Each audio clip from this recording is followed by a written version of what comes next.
Hai, gue Sultan. Gue adalah pelajar yang suka belajar pelajaran yang nggak dipelajari di sekolah.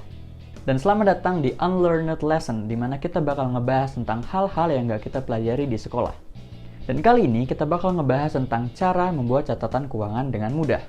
Membuat catatan keuangan bisa dibilang penting, apalagi buat kita yang masih sekolah dan sering ditanyain sama bokap nyokap kemana uang kita pergi. Ataupun kalian yang udah punya penghasilan sendiri dan mau menata rapi keuangan yang kalian punya.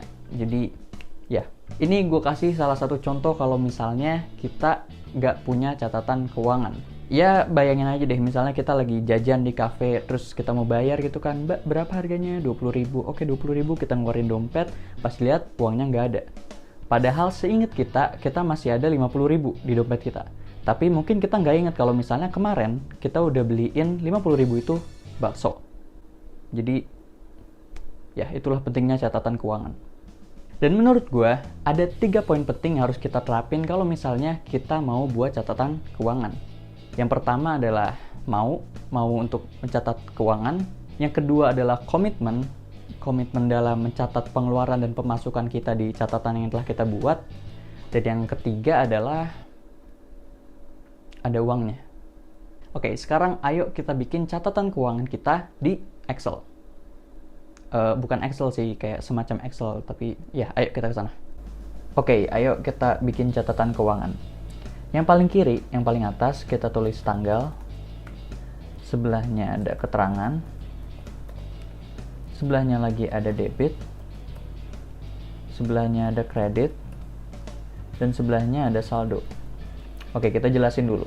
Tanggal itu adalah kapan terjadinya transaksi, kita tulis di kolom tanggal. Keterangan itu misalnya uang kita keluar kemana atau uang kita masuk dari mana, kita tulis di kolom keterangan. Kalau debit, kredit, dan saldo, debit itu adalah nominal uang yang masuk ke kita. Kredit, nominal uang yang keluar ke kita. Dan saldo adalah saldo yang kita punya saat ini, nominal uang yang kita punya saat ini. Kita langsung praktek. Misalnya sekarang tanggal 1 Maret. Keterangannya biar ada saldo, harus ada pemasukan dulu. Kita tulis pemasukan. Pemasukannya 2 juta. Nah, kenapa 2 juta ini gue tulis di debit? Karena debit adalah nominal uang yang masuk ke kita. Jadi kita tulis di debit.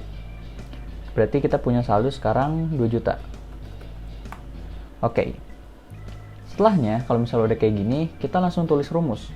Rumusnya adalah klik kolom di bawah saldo yang kita punya, klik sama dengan, klik nominal yang kita punya saat ini, dikurangi kolom kredit, ditambah kolom debit.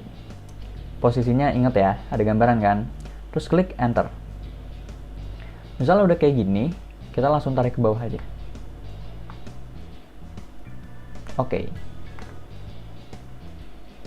Nah, kalau misalnya udah kayak gini, semuanya udah otomatis. Kita kasih contoh nih misalnya ya. Misalnya, gue abis gajian mau beli sepeda. Sepeda itu sekitar 1 juta lah. Nah, kenapa 1 jutanya gue tulis di kredit? Karena kredit adalah nominal uang yang keluar dari kita. Sip. Terus misalnya mau beli apa? Permen. Permen harganya 20.000. Nah, pokoknya dia bakal mengurang dengan sendirinya. Begitupun pemasukan. Misalnya pemasukannya kita dapat, tiba-tiba ada kerjaan nih, dapat 1 juta. Pemasukan. Kita dapat 1 juta. Dia bakal nambah dengan sendirinya. Oke, ada gambaran ya. Nah, kalau misalnya 1 Maret udah beres, kita tulis tanggal berikutnya. Tanggal 2 Maret. Pokoknya dari pagi sampai malamnya 2 Maret, kita tulis pengeluaran dan pemasukannya di kolom yang kosong ini.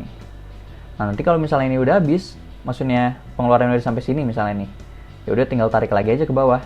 Gak ada masalah. Oke, ada gambaran ya? Mantap. Yap, itu adalah cara membuat catatan keuangan dengan mudah. Buat catatan kaki, cara membuat catatan keuangan gak harus terpatok sama persis kayak yang tadi kita pelajari. Buktinya ada cara akuntansi dan sebagai macamnya. Dan kalau misalnya kalian udah punya cara sendiri dan nyaman dengan cara itu, ya kenapa enggak? Yang paling penting adalah, ayo kita dari sekarang mulai mencatat keuangan kita, supaya di masa mendatang nanti kita udah terbiasa. Gue Sultan, terima kasih banyak. Bye-bye.